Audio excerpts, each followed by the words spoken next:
Hoje eu quero compartilhar uma palavra com a igreja sobre oração. E se você pensa que o crente sabe o que é oração, você está certo. O crente ouve muito sobre oração. Mas se tem uma coisa que o crente não consegue praticar, é oração. Ele sabe que a oração deve ser o oxigênio para lhe manter vivo espiritualmente. No entanto, existe algo espiritual que o impede de ter uma vida de comunhão e intimidade com Deus. O diabo sabe o perigo que é se você despertar para uma vida de oração autêntica e genuína. Muitas vezes nós tentamos orar e fazemos isso na nossa carne, na nossa própria força, de forma mecânica, e não conseguimos romper aquela barreira que se opõe à manifestação do céu na nossa vida. Deus está levantando neste tempo um povo que volta a se dedicar à oração, um povo que não ora por obrigação, por medo, por conta de problemas, dificuldades e lutas, mas um povo que deseja ter comunhão com Ele, relacionamento, amizade, intimidade, profunda, estreita, particular. E eu gostaria que você, neste momento, permitisse que o Espírito Santo te levasse a uma outra dimensão de fé e prática. Poucos da igreja brasileira têm orado buscando um avivamento para a nação. Quando nós falamos de avivamento, nós como igreja sabemos que o avivamento é importante. Mas o que é avivamento? Quando nós olhamos para a história da igreja, vemos que grandes homens e mulheres de Deus foram responsáveis por um tempo de busca onde o avivamento de Deus se manifestou.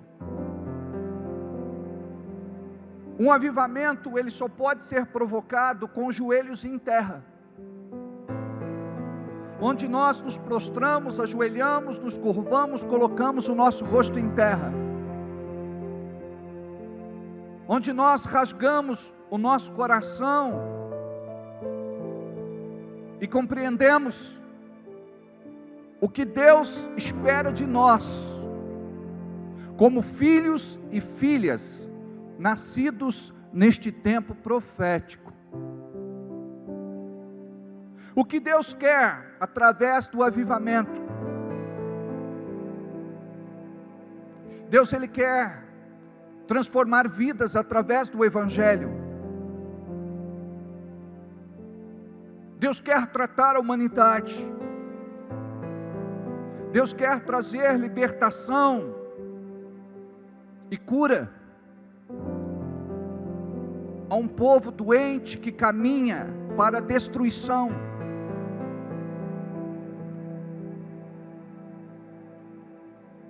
O que Deus quer é que você tenha uma revelação do Deus verdadeiro, e não daquilo que te foi apresentado muitas vezes como mera religiosidade, porque Deus não se revela através daquilo que é humano. Quando entendemos o que significa religião, relicare, é a tentativa de ligar o homem a Deus, e esta tentativa fracassou. Agora Jesus foi a assertiva de Deus, de resgatar o homem. E muitos vivem sem Deus, mesmo neste tempo de tanta informação. Muitos fizeram suas escolhas, muitos endureceram seus corações, e entendemos que por detrás desta ação está o inimigo, porque o homem que vive sem Deus, ele é capaz de fazer coisas hediondas, terríveis, que não dá nem para nominar. Deus, Ele quer se revelar ao homem, assim foi desde o princípio. O problema é que a natureza caída do homem briga com Deus, e o homem acha que pode ser independente, autônomo, confia na sua capacidade, habilidade, talento. Hoje existem muitas opções, um leque de opções, para que o homem possa cultuar a qualquer Deus, viver qualquer fé, e adorar qualquer Senhor.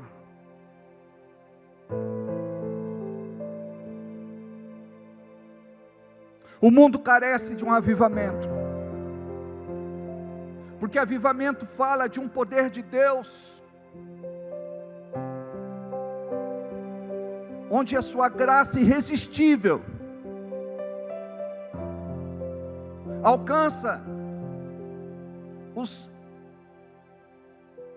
que antes não podiam ser alcançados, atrai aqueles que você jamais imaginou que estaria um dia servindo a Deus. Não vou dizer simplesmente dentro de uma igreja. Avivamento, ele não tem a ver com aquilo que nós aprendemos como doutrina humana, mas tem a ver com a revelação, que nos leva a viver uma vida de muita pessoalidade com Deus. Porque você pode estar dentro de uma igreja, mas longe dele.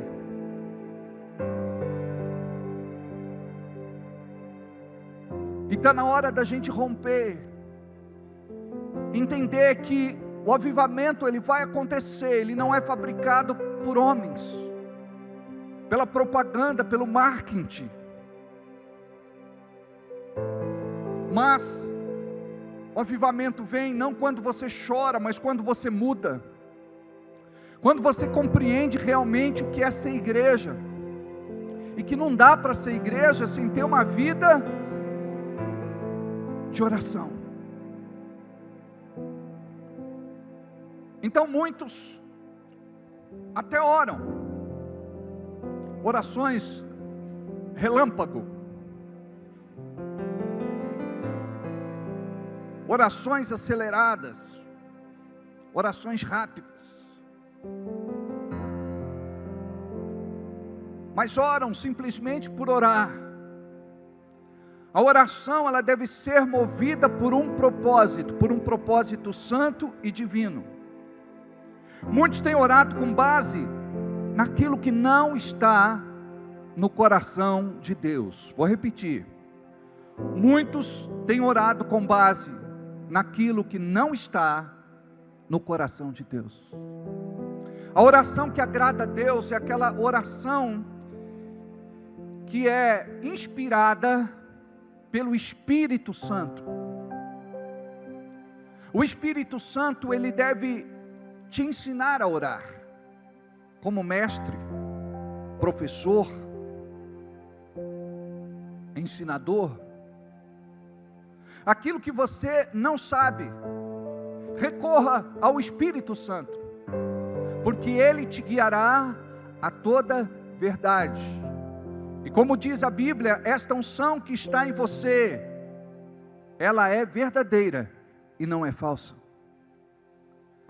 E este Espírito vai te guiar a toda verdade. Nós líderes precisamos desmistificar a teologia do consumismo no meio da igreja. Eu sirvo a Deus pelo que Ele me dá, eu sirvo a Deus pelo que Ele me faz, quando na verdade nós devemos servir a Deus pelo que Ele é. É tempo de rever a nossa lista de presentes e ver o que é que ficou faltando na lista de Deus. É isso que fazemos. Parece redundante, parece chover no molhado, quando dizemos que devemos buscar o Deus da bênção, e não a bênção de Deus. Acontece que muita gente só escutou, e não ouviu, porque é assim que nós nos portamos no nosso dia a dia. Você não pode ser filho maduro. A palavra tem duas traduções para filhos, huios e teknon. Uma delas fala apenas daquele que é nascido, e a outra palavra fala daquele que é amadurecido. Como filhos amadurecidos, nós não podemos olhar para as mãos do nosso Deus, nós precisamos olhar para a sua face, olhar para os seus olhos.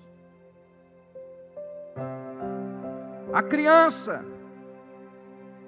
aquele que ainda é menino, infantil, ele olha para as mãos. Quando você chega em casa, a criança pergunta: o que é que você trouxe de presente para mim? Então todo o encontro com Deus arremete a criança que não cresceu dentro de você a perguntar para Deus: Deus, é hoje que o Senhor vai me dar aquilo que eu vim buscar? É hoje que o Senhor vai fazer aquilo que eu preciso? Nós olhamos para as mãos. A nossa relação é baseada na troca.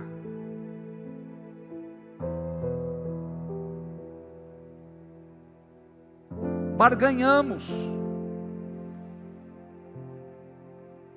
E Deus não se agrada com isso. A igreja nos dias de hoje está mais para supermercado do que lugar de oração. É interessante que o próprio Jesus chama a igreja de lugar de oração. Não que você esteja preso a um espaço físico e somente ali você pode encontrá-lo, porque a Bíblia diz que o véu se rasgou de alto a baixo e a glória de Deus saiu de lá para morar, residir e habitar dentro de nós. O Pentecostes nos revela o dia que Deus decidiu cumprir a sua promessa.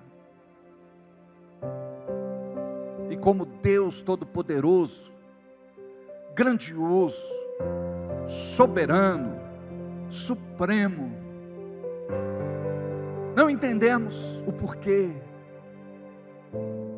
mas lá atrás Ele morou num tabernáculo, depois num templo, mas agora em cada um de nós. Não sabeis que sois o templo do Espírito Santo de Deus, e que Ele habita em vós? Você já parou para pensar que Deus não pode estar mais perto de você do que Ele está? Por quê? Porque Ele mora, reside e habita dentro de você. Ele não mora mais, não habita mais, não reside mais em templos construídos por mãos humanas. Este foi o propósito de Deus. Mas acontece que nós, como igreja, não entendemos ainda a importância de buscá-lo, de ter esta comunhão, este relacionamento, esta amizade, porque o propósito da oração é exatamente este. Deus vai se revelar àquele que desenvolve uma vida de oração.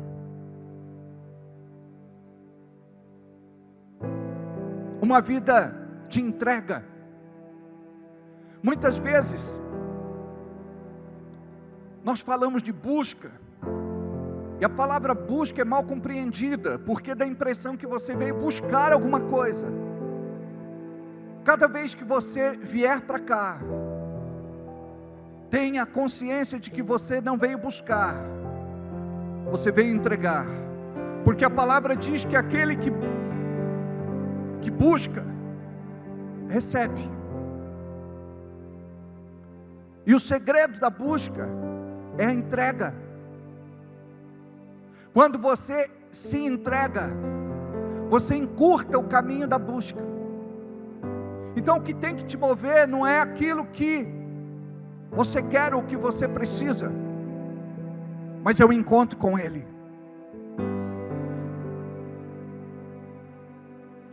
Em Mateus capítulo 21, versículo 12, Jesus se revoltou e virou as bancadas dos comerciantes, os vendilhões, os cambistas, e expulsou a todos do templo.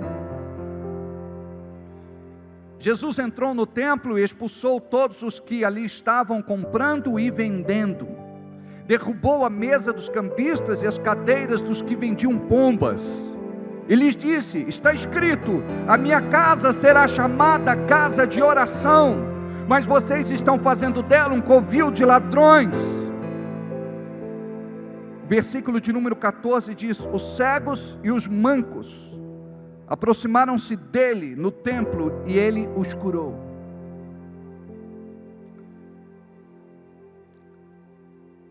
A igreja que ora, e a igreja que vai operar no sobrenatural de Deus. Existem muitos cegos espirituais, existem muitos aleijados espirituais, que não compreenderam ainda o propósito de Deus para este tempo profético. Ele não parou de se mover, Ele está se movendo. E eu quero dizer para vocês que esta marola, esta pequena onda, se transformará numa grande e poderosa onda, que vai alcançar todo o globo, toda a terra. E o Brasil tem um papel preponderante nisso,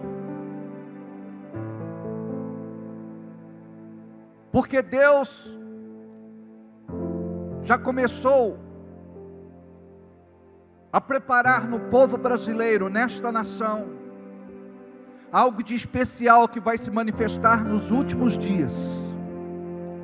Ouvimos desde muito tempo atrás que Brasil seria celeiro de missionários, evangelistas, homens e mulheres de Deus. O Brasil vai ser protagonista no grande avivamento, antes da volta do nosso Senhor Jesus Cristo. Mas sem oração, podemos retardar aquilo que precisa acontecer.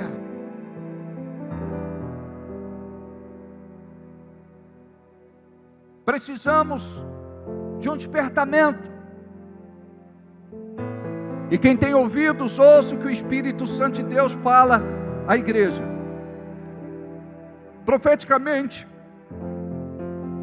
Jesus estava apontando para o nosso tempo.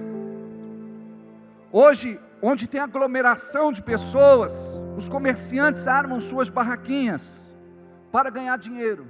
Quer saber quando uma igreja está crescendo? Na porta tem pipoqueiro, vendedor de cachorro quente, vendedor de pamonha, vendedor de algodão doce. Onde tem gente, alguém vai querer tirar proveito disso. E não podemos olhar para a igreja apenas como um lugar para se ganhar dinheiro. É o que o mercenário faz.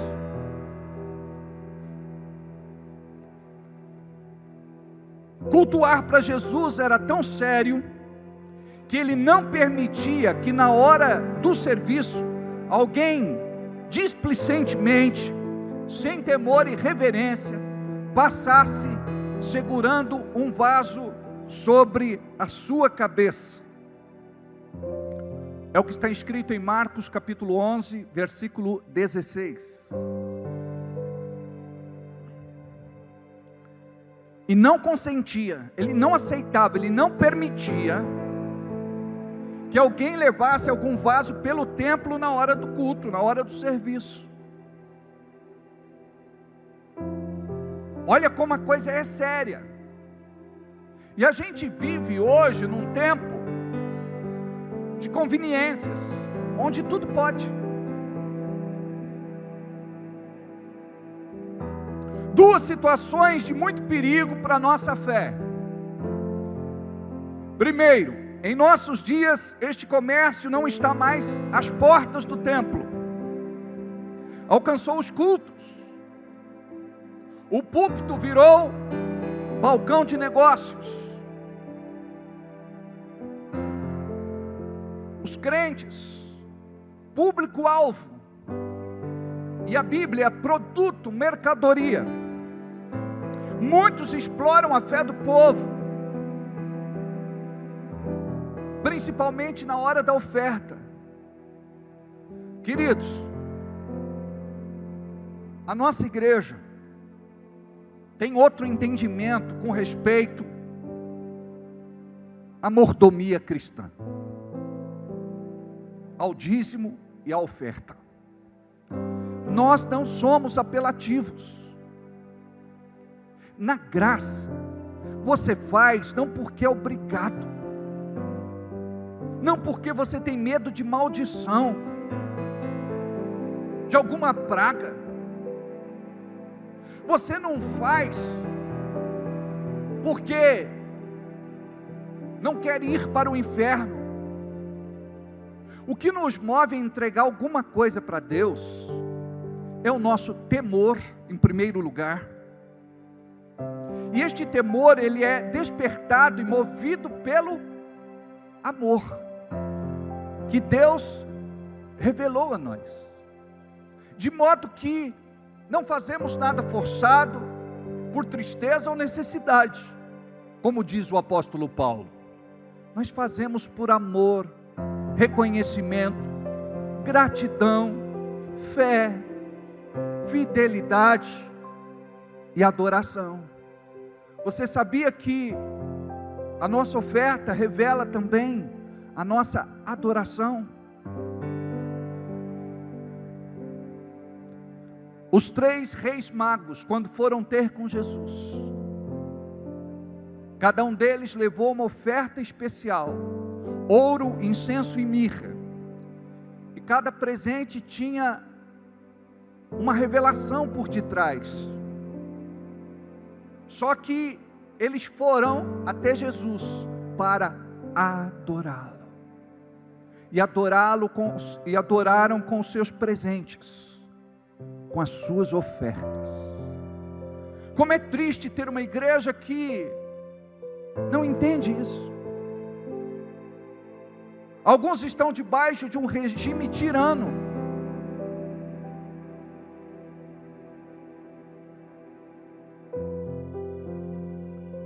E nós não estamos aqui para deformar você. Estamos aqui para te ensinar que você não pode ser dependente de campanhas e de ofertas. Você tem que ser dependente de Deus.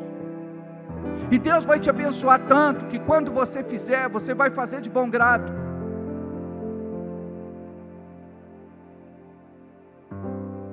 Nós não podemos ser uma igreja mercenária, uma igreja que se vende, uma igreja que barganha, uma igreja que mercantiliza, uma igreja que faz comércio. E a palavra diz que quando Lúcifer foi expulso do céu, foi porque se multiplicou o seu comércio. Se multiplicou o seu comércio. Projeta Ezequiel 34, de 1 a 11, por favor.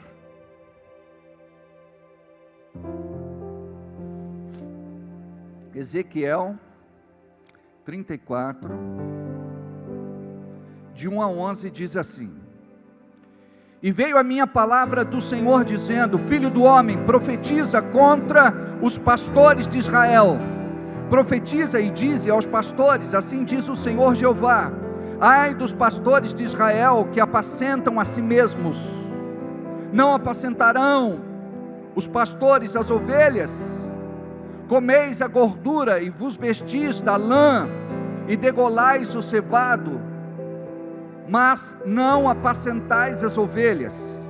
A fraca não fortalecestes, e a doente não curastes, e a quebrada não ligastes, e a desgarrada não tornastes a trazer, e a perdida não buscastes, mas dominais sobre elas com rigor e dureza. Assim se espalharam por não haver pastor, e ficaram para pasto de todas as feras do campo, porquanto se espalharam. As minhas ovelhas andam desgarradas por todos os montes e por todo o alto outeiro. Sim, as minhas ovelhas andam espalhadas por toda a face da terra, sem haver quem as procure, nem quem as busque. Portanto, ó pastores, ouvi a palavra do Senhor. Vivo eu, diz o Senhor Jeová, visto que as minhas ovelhas foram entregues à rapina, e vieram a servir de pasto a todas as feras do campo, por falta de pastor. E os meus pastores não procuram as minhas ovelhas, pois se apacentam a si mesmos, e não apacentam as minhas ovelhas. Portanto, ó pastores, ouvi a palavra do Senhor. Assim diz o Senhor Jeová: Eis que eu estou contra os pastores, e demandarei as minhas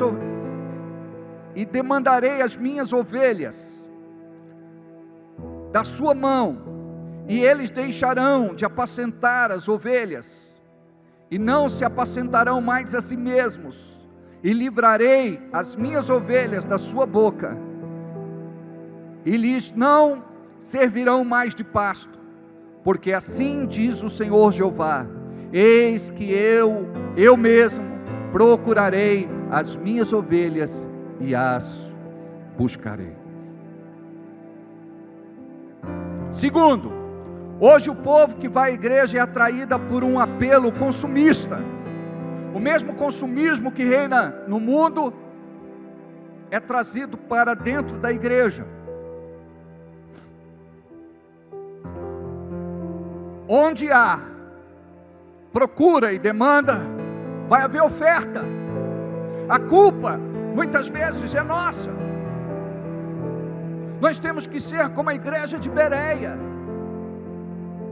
Devemos buscar a revelação na Bíblia, para saber aonde é que estamos, onde que vamos firmar estacas, onde vamos armar a nossa tenda, onde vamos construir a nossa vida espiritual. Hoje o povo que vai à igreja é atraído por um apelo consumista. Deus vai te dar tudo o que você precisa. Deus vai dar tudo o que você quer. Deus vai dar tudo o que você sonha. E nós sabemos que não é bem assim. Quando a Bíblia diz que Deus, Ele faz o desejo do nosso coração, é aquilo que está firmado nele, edificado nele, fundamentado nele, segundo a sua vontade. Só que a igreja acha que pode pedir a Deus qualquer coisa, e que Deus, sem titubear, sem pestanejar, vai entregar. Muito pedistes, nada recebestes, porque não soubestes pedir. Até para pedir nós precisamos de discernimento do Espírito Santo. Espírito Santo, eu quero ter um tempo de busca, para saber a respeito deste relacionamento, para saber a respeito deste emprego, para eu saber a respeito da minha futura profissão. E tem gente que no segundo dia de busca já diz assim: Deus já me falou, quando na verdade não foi Deus quem falou, foram as suas emoções, os seus sentimentos, a sua carência. A Bíblia diz: aquele que crê não se apresse. Então, se você se apressa, é porque você não crê. Aí depois você reclama das consequências, porque as consequências virão por uma desobediência, por conta da nossa teimosia, cabeça dura, rebeldia.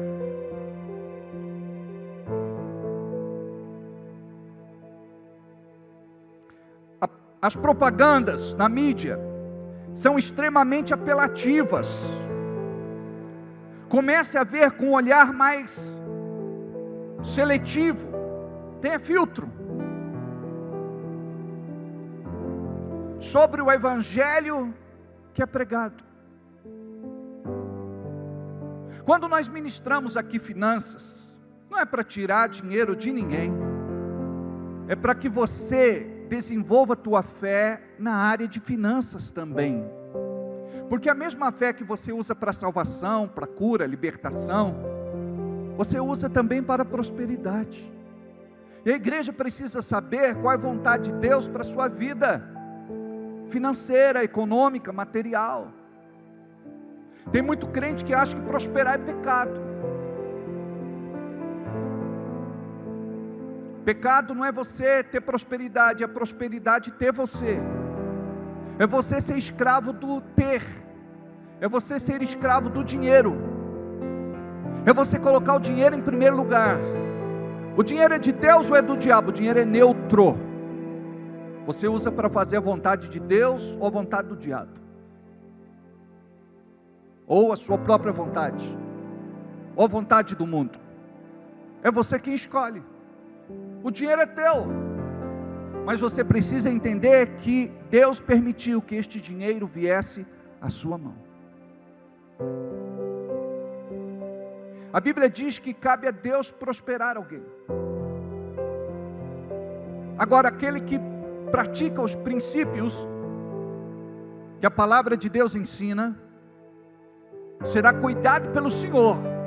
Não significa que não terá privações, porque somos testados nas privações. Não significa que não teremos provações, porque seremos provados nelas. E a Bíblia diz que Deus nos livrará de todas. Ele vem na hora certa, Ele nos socorre e nos abençoa. Então a nossa relação com Deus não é uma relação qualquer, é uma relação de doação, de entrega, de sacrifício. Sacrifício porque muitas vezes nos custa, e a gente abre mão daquilo que humanamente nós queremos, para agradar a Deus? Agora, prosperidade nem sempre é sinônimo de fé. O próprio Jesus disse: do que adianta ganhar o mundo todo e perder a sua alma? Marcos capítulo 8, versículo 36. Pois que adianta o homem ganhar o mundo todo e perder a sua alma? Aqui ele está dizendo para você: nem sempre prosperidade é sinônimo de fé. Fé traz dinheiro, mas dinheiro não traz fé. Muitas vezes atrapalha, tira você do propósito. Por isso que você tem que ser muito bem resolvido com estas questões. Apocalipse 3,17. Como dizes, rico sou e estou enriquecido, e de nada tenho falta, e não sabes que és um desgraçado, miserável, pobre, cego e nu. Esta é a realidade da igreja do nosso tempo.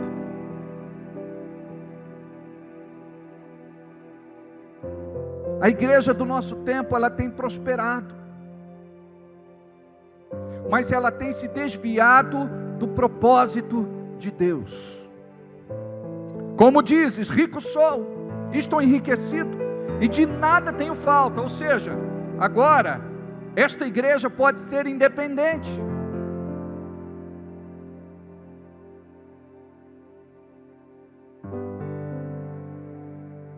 Ela pode caminhar com suas próprias pernas. Deixa eu contar algo a vocês. Uma vez eu estava numa reunião de outro ministério. O pastor era um amigo querido. Era não, é. E a igreja estava para inaugurar. E eles estavam assentados em meia lua. E o pastor disse: nós precisamos comprar 1.500 cadeiras. Não fica barato. Ele deu o preço naquela época. O irmão levantou e disse: eu dou as cadeiras. Ele disse: nós precisamos comprar o som.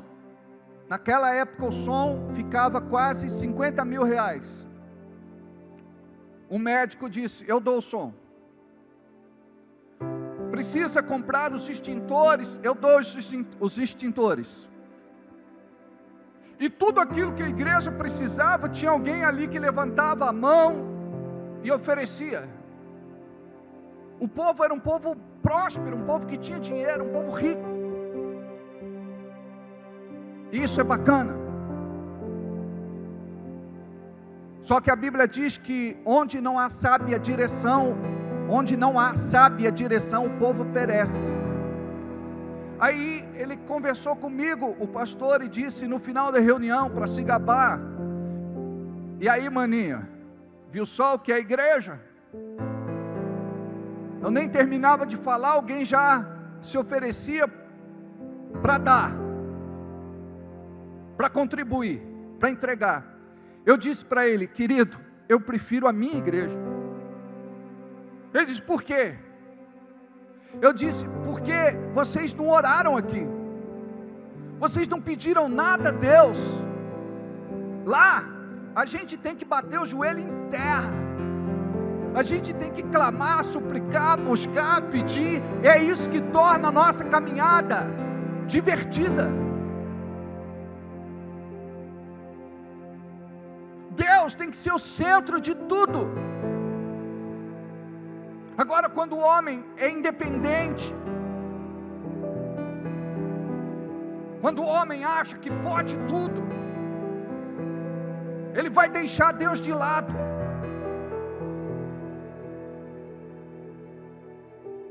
Então eu prefiro fazer do modo tradicional, gerar tudo no reino espiritual, através de muita oração, e eu não tenho pressa. Eu sei que Ele faz, Ele não tarda e não falha. A sua palavra cumpre o propósito para o qual ela foi liberada. Descansa, confia, espera. Se a motivação do teu coração é correta, com certeza o céu já te ouviu. E muitas vezes ouviu tua oração de boca fechada. A Bíblia diz que Deus sabe o que precisamos antes mesmo de pedirmos. Isso não é fantástico?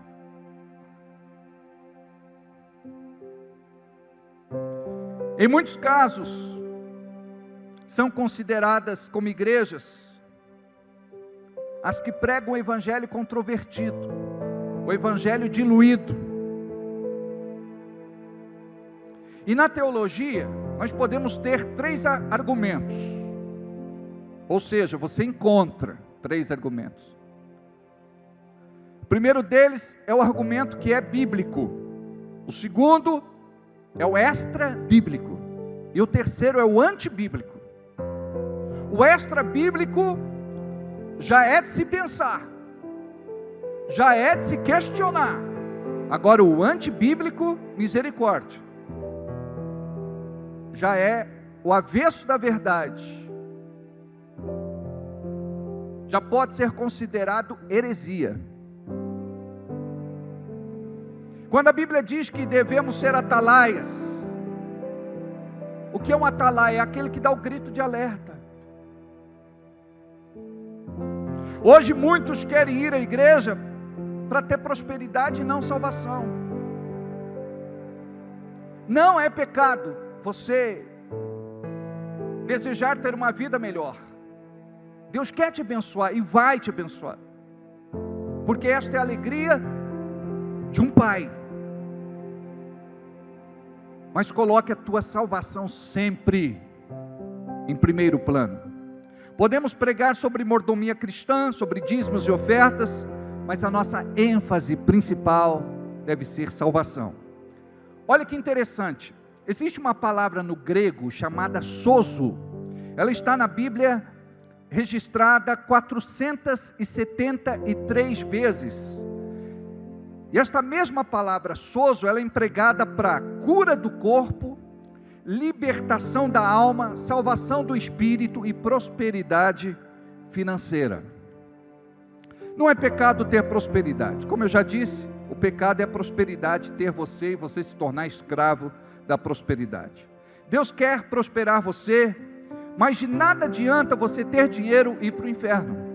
Tem gente que tem casarão, tem gente que tem carrão, tem gente que tem motoca, tem gente que realizou muitos dos seus sonhos, mas como a gente já leu, do que adianta ganhar o mundo todo e perder a sua alma? Ele vai e tudo vai ficar aqui.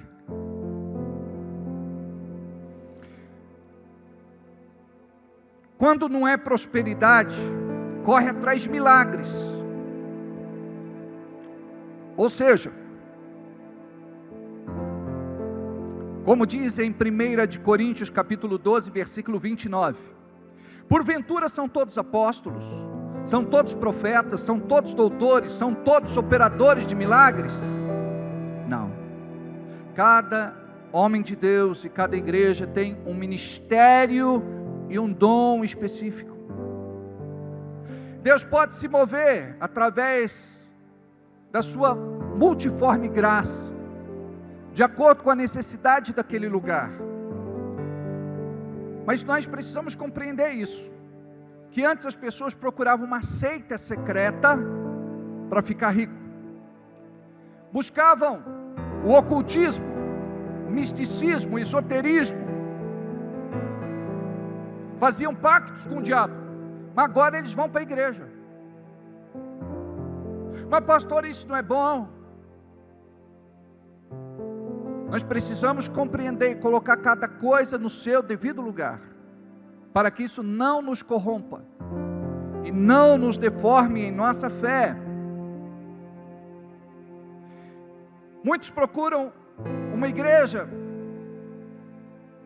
por conta de profecias. Nós acreditamos em profecias, o ministério profético, o dom profético, a palavra profética. Mas uma igreja não pode se mover apenas sobre profecias. Nós vemos que muitas delas têm problemas por conta disso. Porque muitas vezes o profeta não é pastor. E a igreja precisa de um pastor para pastorear, direcionar, aconselhar, orientar, instruir. Aí a pessoa, ela é usada e de repente ela se insurge contra o verdadeiro conhecimento. E ela diz: agora eu posso caminhar sozinha. Porque ela ouviu muitas vozes dizendo: você é de Deus, abra sua igreja, aqui ninguém compreende o teu chamado. E muitos, nos dias de hoje, vão às igrejas buscando o que nós chamamos de espiritismo evangélico. Correm atrás de revelações. Existe. Deus se move neste tempo desta forma, sim. Mas não como vemos na maior parte dos lugares onde algumas pessoas estão. Alguns correm atrás de cantores, pregadores, celebridades do mundo gospel. E isso não agrada o coração de Deus. Diz a Bíblia que o Senhor não divide a sua glória com ninguém.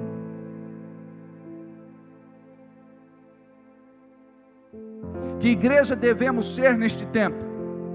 Joel capítulo 2, versículo 12 e 13. Ainda assim, agora mesmo diz o Senhor: convertei-vos a mim de todo o vosso coração, e isso com jejuns, e com choro, e com pranto, e rasgai o vosso coração, e não as vossas vestes, e convertei-vos ao Senhor vosso Deus. Naquela época existia uma prática de que se rasgava os vestidos em sinal de protesto. E aqui Deus está dizendo: não, eu quero algo que vai além do rasgar as vestes. Vocês precisam rasgar o coração. Vocês precisam orar. E a oração não pode ser superficial, rasa. Ela tem que ser movida e produzida por choro, quebrantamento, jejuns, consagração.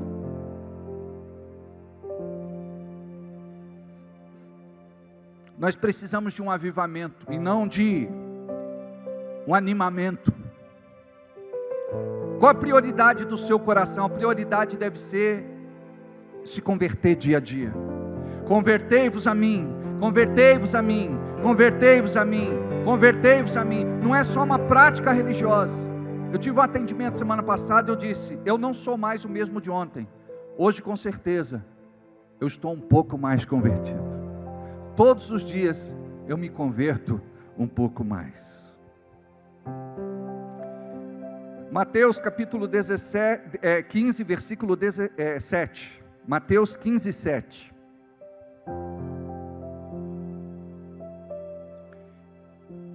Hipócritas, bem profetizou Isaías a vosso respeito, dizendo: este povo se aproxima de mim só de boca. Este povo se aproxima de mim só de boca, mas o coração está distante de mim, e em vão me adoram.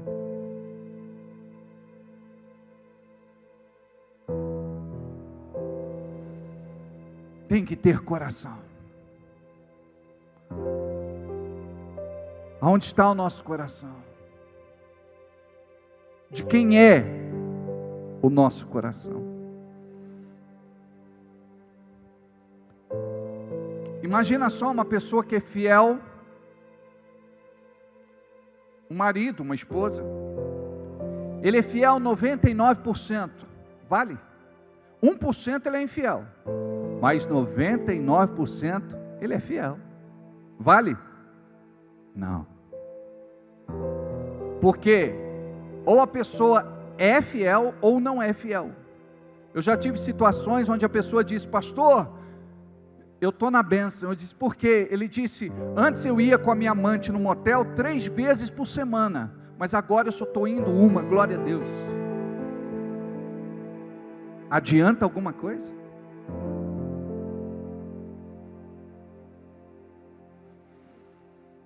A gente não aceita a infidelidade do nosso cônjuge. Imagina do que nós estamos falando, de fidelidade a Deus. Nós encontramos nos carros, nas portas, janelas, Deus é fiel. Sempre quando eu leio isso eu pergunto: eu sou fiel? Eu sou fiel a Deus? A grande questão não é se Deus é fiel, porque nós sabemos que Ele é. A grande questão é se nós somos, porque se somos 1% infiéis,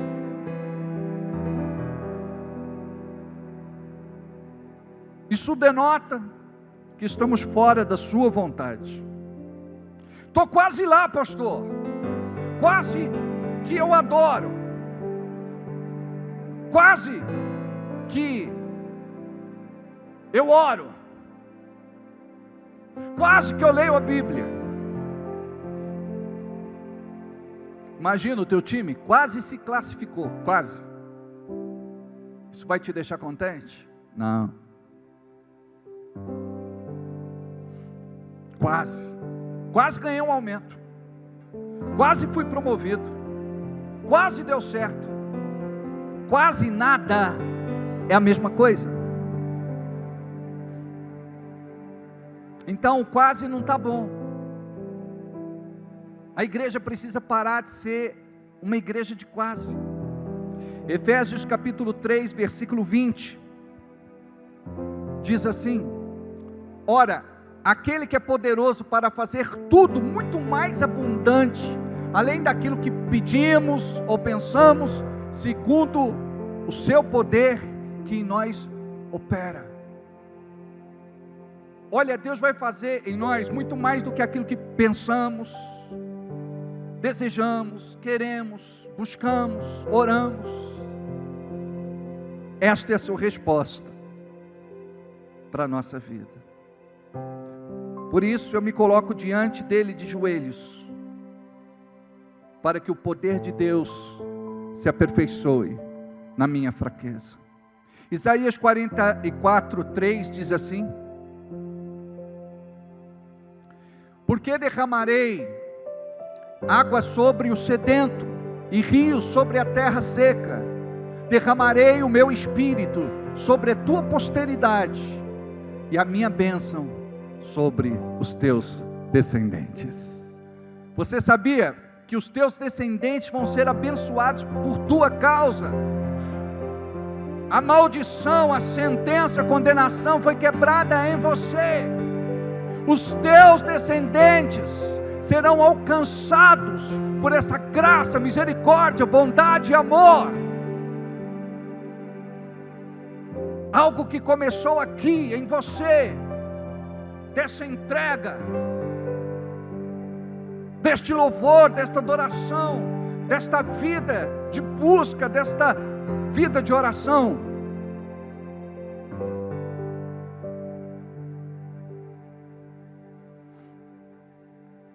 Tem muita gente que a sua espiritualidade é grande na igreja, mas quando sai daqui é como um vapor que desaparece. Quando ela está saindo da igreja, ela já manifesta quem ela é na sua carne. No carro, indo para casa,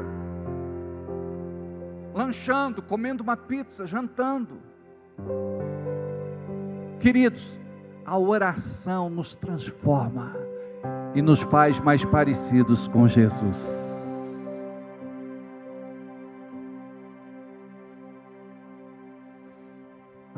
Por que o jejum?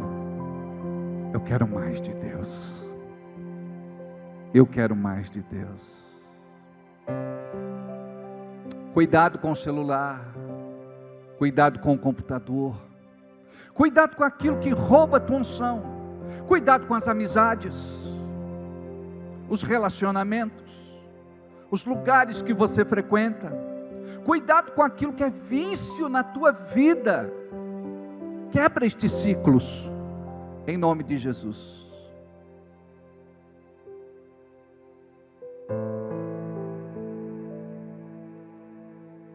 Resumindo, volta joelho no chão. Falta busca. Falta comprometimento com o reino de Deus.